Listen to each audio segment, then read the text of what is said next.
करण्यासाठी हा पहिल्यापासून व्यक्त करणारे आपल्या सर्वांचे दैवत लोकप्रिय खासदार राजू शेट्टी साहेब आपले विचार व्यक्त करतात.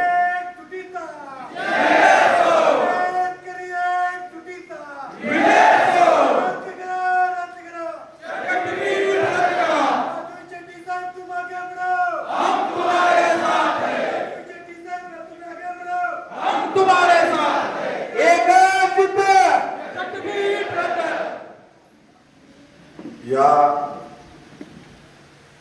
यलगार मेळाव्याच्या निमित्तानं मंचावर उपस्थित असणारे आपले लोकप्रिय खासदार दयाशील मोहिते पाटील साहेब, त्याचबरोबर ज्याने अत्यंत आक्रमकपणानं सरकारच्या धोरणावर प्रहार करून आपल्याला मार्गदर्शन केलेले आमचे मित्र आमदार बंटी पाटील साहेब, मंचावर उपस्थित असणारे के पाटील साहेब, द्राक्ष बागायतदार संघाचे उपाध्यक्ष मारुती नाना चव्हाण, या 13 जिल्ह्यातील शक्तीपीठ विरोधी आंदोलनाचा समन्वय करणारे कॉम्रेड गिरीश कोंडे, आमच्या गोकुळ दूध संघाचे संचालक प्रकाश पाटील,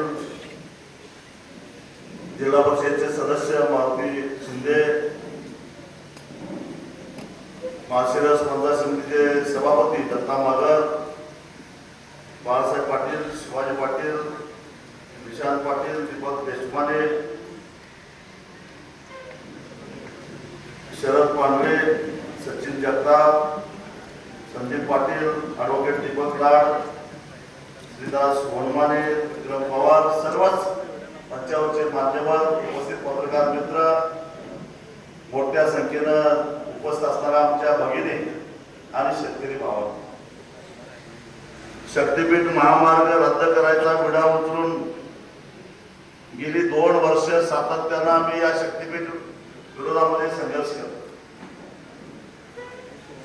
कारण मुळामध्येचा रस्ता करायची काही आवश्यकता नव्हती. आपल्याला जरी पानंद रस्ता करायचा असला, अगदी ती कुठली योजना आल्या सरकारची मुख्यमंत्री पानंद योजना, तरी सुद्धा 1760 साया गोळा करून ग्रामपंचायतीला हेलपाटे घालावे लागतात, व्हिडिओ कडे जायला लागतंय, अजून कोणाकडे जायला लागतंय, आणि तरी सुद्धा ते लवकरात लवकर मंजूर होत नाही. मंजूर झालं तर त्याचे पैसे मिळत नाही. मग असं असताना हा नागपूर पासून गोव्यापर्यंत महाराष्ट्रातल्या 13 जिल्ह्यांना जोडणारा रस्ता करा असं मागणी करणारा कुणी निवेदन घेऊन गेलं होतं का सरकारकडे? कुणी मागणी केली होती का? कुणीच केलेली नाही. म्हणजे कुणी मागणी केली नाही, कुठं निवेदन दिलं नाही. पण सरकारनं जनतेचे प्रश्न लक्षात घेऊन, एवढं सरकार हे संवेदनशील नाही सोडून द्या, पण समजा असं तरी काय झालं काय, किंवा नवरात्रीला जाताना तुळजापूरला ट्रॅफिक जाम झालं, नाहीतर एकादशीला येताना पंढरपूरला ट्रॅफिक जाम झालं, 4-4 तास 8-8 तास प्रवासी रस्त्यावर खोळंबून राहिले, असंही झालेलं नाही आहे. मग हा रस्ता करायची गरजच काय? म्हणजे ज्याची गरज नाही, ज्याची आवश्यकता नाही आणि पूर्णपणे अव्यवहार्य असणारा हा रस्ता आहे. मला एका ठिकाणी मुख्यमंत्र्यांनी कुठेतरी बोलताना मी ऐकलं की या रस्त्यामुळं मराठवाड्यामध्ये प्रचंड असा पाण्याचा साठा होणार आहे. आता पाण्याचा साठा कसा होणार आहे हे मला कळालेलं नाही. म्हणजे कुणाला कशा थापा मारायच्या, किमान शेतकऱ्यासमोर तरी थापा मारू नका. पाणी कसं अडवणार आहे सांगा बघू. पाणी रस्त्यानं पाणी अडतंय ते कसं काय, काय लॉजिक आहे याच्या पाठीमागचं? पण नाही, ते पाणी अडवणार आहे.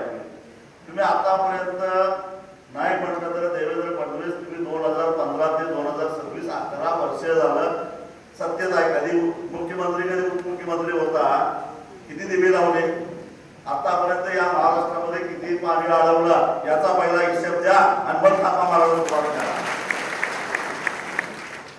तुमच्या त्या जलयुक्त शिवारनं शेतकऱ्याला काही जगवलं नाही, पण ठेकेदाराला मात्र चांगलं जगवलं. हे काय आम्हाला माहिती नाही. आज तुम्ही सुरुवातीला मुख्यमंत्री असताना केलेल्या जलयुक्त शिवारचं एकदा ऑडिट करून बघा, मग कळेल त्याचं काय काय झालेलं आहे. मग म्हणायचं आम्ही देवाला जोडणार आहे. अरे देवाला आधीच रस्त्याने जोडलेला आहे, आता तुम्ही नवीन काय जोडायची गरज आहे? कुठल्या देवाला जाताना आपल्याला त्रास होतोय? कधी परळी वैष्णवला जाताना त्रास होतोय, औंढा नागनाथला जाताना त्रास होतोय, कोल्हापूरच्या अंबाबाईला जाताना त्रास होतोय. कुठं काय होतं? सगळे रस्ते झालेले आहेत. पण तुम्हाला एक्सप्रेस रस्ता पाहिजे, एक्सप्रेस रस्ता पाहिजे तर मग आहे तो तुम्ही करा ना. नागपूर रत्नागिरी हायवे जो आहे, माझ्याकडे माहिती आहे पाटील साहेब, हा नागपूर रत्नागिरी रस्ता करत असताना, त्याला रुंदीकरण करत असताना जे ऍक्विजिशन झालंय, भविष्यामध्ये हा रस्ता 8 पदरी करता येईल एवढी जमीन आधीच घेऊन ठेवलेली आहे. नवीन जमीन घ्यायची गरजच नाही, आधीच 8 पदरी रस्ता करता येईल एवढी जमीन घेऊन ठेवलेली आहे नॅशनल हायवेला. मग तो करा. आता 4 पदरी काही ठिकाणी 6 पदरी आहे, तो 8 पदरी करा, 6 पदरी करा. त्यातले 2 पदर आमच्या स्थानिक लोकांना ठेवा, बाकीचे 6 पदरी एक्सप्रेस करा. आम्ही कुठं नको म्हटले तुम्हाला, पण तो रस्ता आहे केंद्राचा, तो रस्ता आहे केंद्राचा, नॅशनल हायवेचा. याला करायचा रस्ता राज्याचा, MSRDCचा, म्हणजे राज्य रस्ते विकास महामंडळाच्या माध्यमातून याला रस्ता करायचा आहे. याची गंमत अशी आहे की रस्ते विकास महामंडळाचा अध्यक्ष एकनाथ शिंदे ते काहीच बोलत नाही, आणि बोलतोय कोण? मुख्यमंत्री देवेंद्र फडणवीस. माझा ड्रीम प्रोजेक्ट आहे, स्वप्नातला रस्ता आहे. ड्रीम प्रोजेक्ट कसला?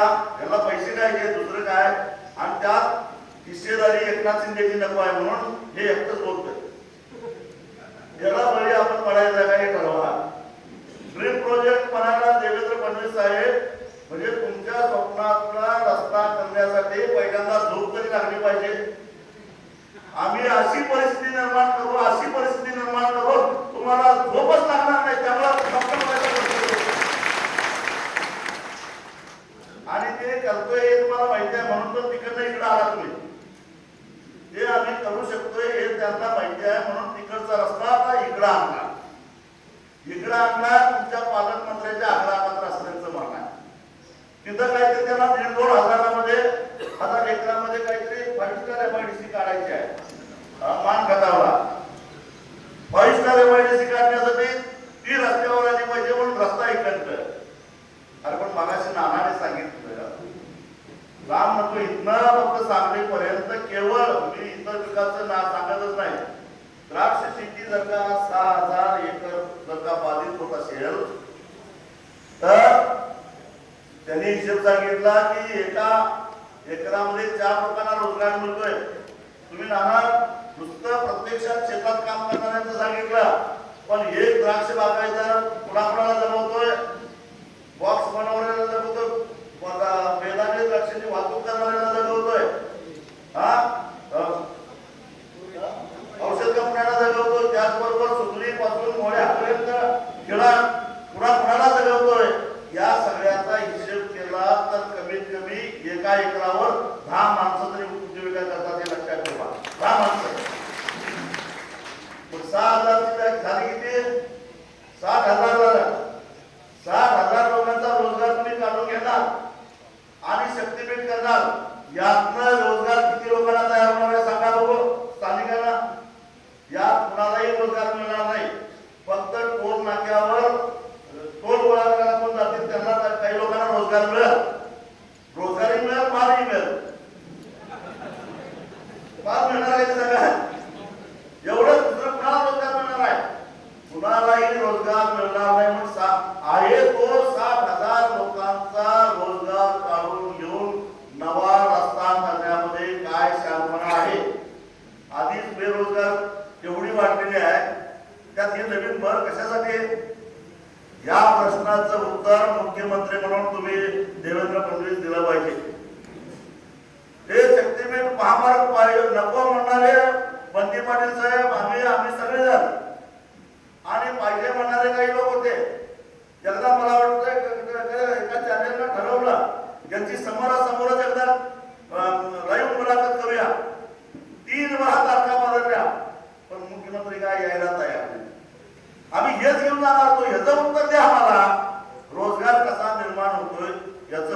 द्या.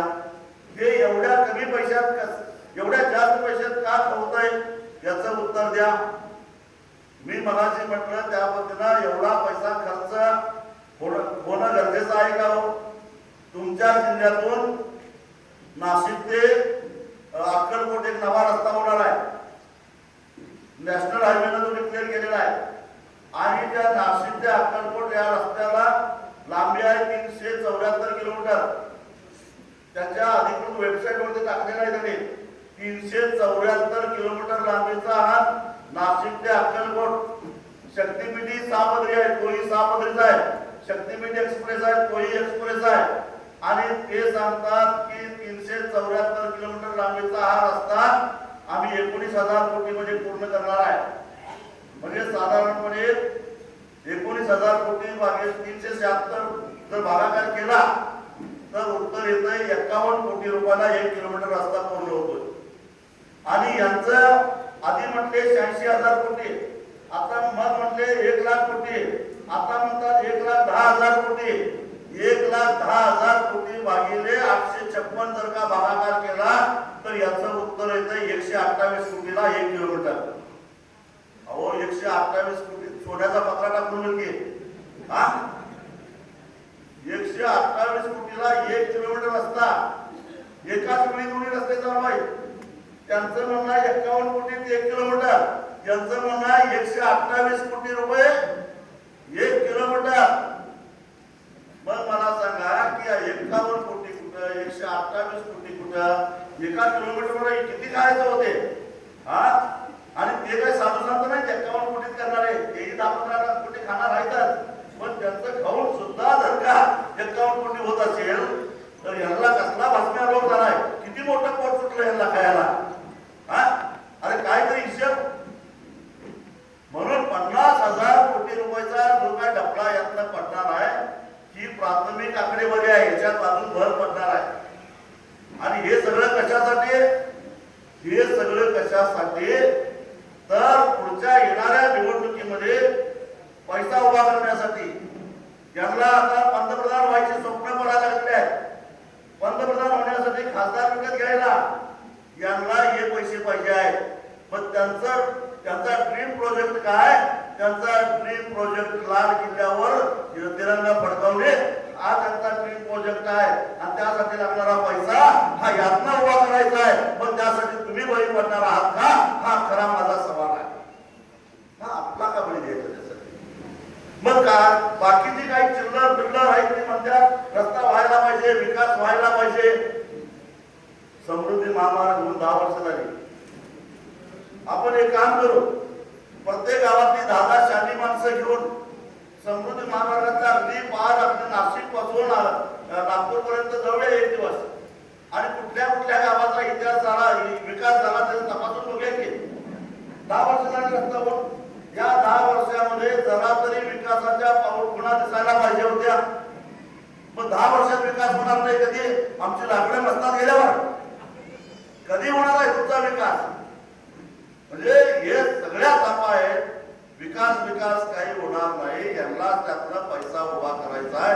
आणि म्हणून ते मगाशी दहशील भैया बोलले तसं ते सिंचनाच्या योजना करायला तयार नाहीत का. तर सिंचनाच्या योजना तयार केल्या तर किमान त्यातनं समजा पैसे खातील खाऊ देत, पण आपल्या शेताला पाणी तरी मिळत.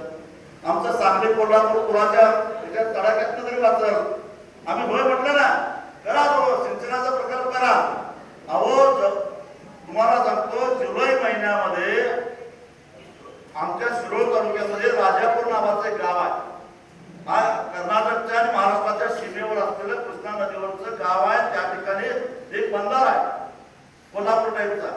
त्या आमच्या राजापूरच्या बंधाऱ्यातून जुलै महिन्यामध्ये दररोज 10 टीएमसी पाणी वाहत असतं. इतकं पूर येतो जुलै महिन्यामध्ये. जेव्हा पूर येतोय त्यावेळी दररोज 10 टीएमसी पाणी त्यातून वाहून जात असतंय. आणि आमच्या कोल्हापूर जिल्ह्यामध्ये धरणांची जर काय साठवण्याची क्षमता बघितली तर ती 100 टीएमसीच्या वर जात नाही. म्हणजे एवढं पाणी साठवून सुद्धा ते पुढे जात असतंय. अलमट्टी नारायणसागर आंबोलतामग हे 2-2.5 टीएमसी आहे, ते भरून सुद्धा पाणी शिल्लक राहतंय, ते समुद्राला जात असतंय. मग घ्यायला कर्नाटक तयार नसतंय, ते पाणी घ्यायला आंध्र प्रदेश तयार नसतंय. ते पाणी आमच्या दुष्काळी भागामध्ये उचलण्यासाठी जसे म्हैसाळ योजना झाली, टेंबू योजना झाली, तशा योजनेत ताकाली योजना झाली, तशी अजून एक मोठी योजना जसा तेलंगणाला केलेला आहे तसे एखादी मोठी योजना करून फक्त पावसाळ्यामध्येच पुराचं अतिरिक्त पाणी उचलण्याची योजना राबवून जर का इकडं आपल्या सोलापूर जिल्ह्यातल्या करमाळा म्हणा, सांगोला म्हणा, या दुष्काळी भागात पुढे पलीकडे मराठवाड्यामध्ये हे पाणी नेलं असतं तर याला महत्वाकांक्षी प्रोजेक्ट म्हणता आला असता, याला ड्रीम प्रोजेक्ट म्हणता आला असता. यामुळं मराठवाड्याचं आणि सोलापूर जिल्ह्याचं नंदनवन झालं असतं. याला म्हटलं असतं द्रष्टा माणूस. एक उद्देश वसंतदादा जे म्हणायचे पाणी अडवा आणि पाणी जिरवा. आता हे आहे देवेंद्र फडणवीस, हे म्हणतात रस्ता करा आणि पैसे खा, असं यांचं धोरण आहे. फरक आहे दोन मुख्यमंत्र्यांच्यातला. आणि म्हणून आपल्याला हे विचारलं पाहिजे, आमची पूर्ण परवानगी आहे.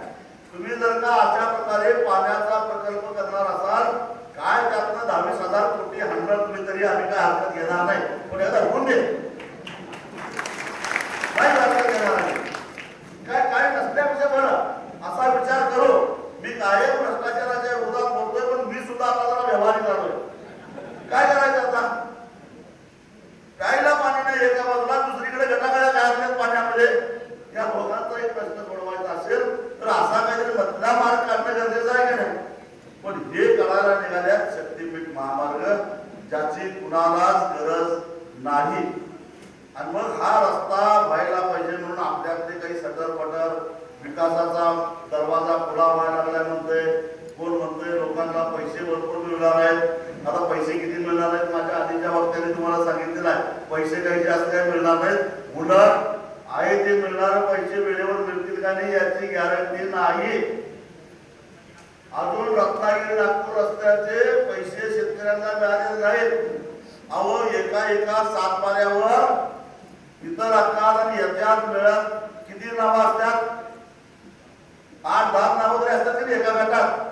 जमीन जाणार एकट्याची आणि नावं असतात 8-10. आणि ज्यावेळी आपण चेक करायला जातोय ते म्हणतोय उरलेल्या 9 लोकांची एनओसी आण, ते देतच नाही. ते म्हणतोय माझा हिस्सा. ज्याची जमीन गेलेली नसते त्याचा हिस्सा पाहिजे असतोय. अगदी बहिणी सुद्धा देत नाही सह्या. ही हवा 10-15 वर्षापूर्वी मंजूर झालेल्या रकमा अजून कलेक्टर ऑफिसमध्ये तसंच पडलेल्या आहेत. मग हे काय सुखासुखी मिळणार आहे काय? पण एवढं सगळं तुम्ही केलं, सह्या गोळा केल्या, कागद लिहून दिलं, तरी एक भामटं तिथं बसलं असतं महसूल खात्यामध्ये. ते म्हणतं एजंटामार्फत आलास तर लवकर काढतो. आणि एजंट किमान 10-15% घेतल्याशिवाय ते तुम्हाला साहेबापर्यंत नेत नाही. आणि मग त्याचा हिस्सा असं करून त्यातली आणि त्या पैशाची सगळी वाट लागते. आता एजंटाचं चांगलं म्हटलं तर आठवलं, इकडं मी मागच्या वेळी आलो होतो त्यावेळी मला 70-30चा फॉर्म्युला का आलाय ऐकलं. म्हटलं हे 70-30चा फॉर्म्युला कसला आहे?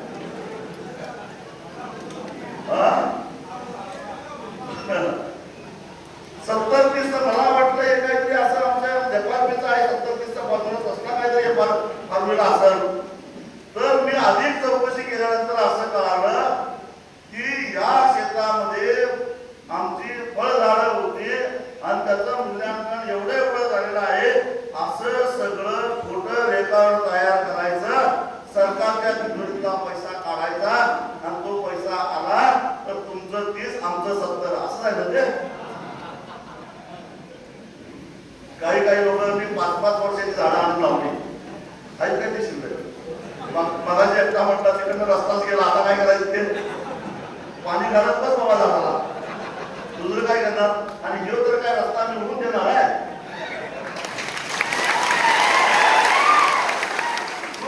रस्ता आम्ही पुन्हा नाही. मग नवा आंब्याची झाडं त्यांना कसा फवारण्या काही होणार नाही त्यातलं.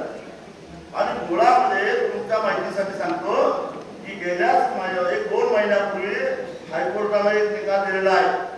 असंच एका रस्त्याच्या बाबतीत काही लोकांनी खोटं रेकॉर्ड करून आमच्या फळबागा आहेत असं रेकॉर्ड केलं आणि जास्तीचे पैसे उचललं. ज्यावेळी कोर्टाच्या लक्षात आलं, कोर्टानं सांगितलं की त्यांच्याकडनं व्याजासकट वसूल करून घ्या. हे लक्षात घ्या, हायकोर्टाचा निकाल आहे. आणि त्यांनी काय सांगितलं की रस्ता पंचनामा कधी करायचा, आता जीपीएस त्यांचं ई टिप्पाणी आपण सगळे करतोय. 4 वर्षापूर्वी तिथं काय होतं काय ते तपासायचा, पुरावा बघायचा.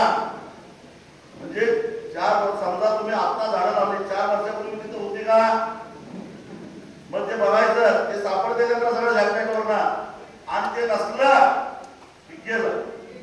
म्हणजे बापच्या बाप गेला, बोलताना हात गेला, अशी अवस्था तुमची होणार आहे. हा, म्हणजे जे झाडं लावणार आहेत किंवा लावण्याच्या विचारात आहेत त्यांना माझा सल्ला आहे, कमीत कमी एवढं तरी सांगा, लाव आमच्या शेतात झाडं, तुला 70% तुझा हिस्सा आहे की नाही, लाव, पण मी 1 रुपया खर्च करणार नाही आणि पैसे आल्यावर द्यायचं काय नाही हे मी त्यावेळी ठरवणार. एवढं तरी बोला.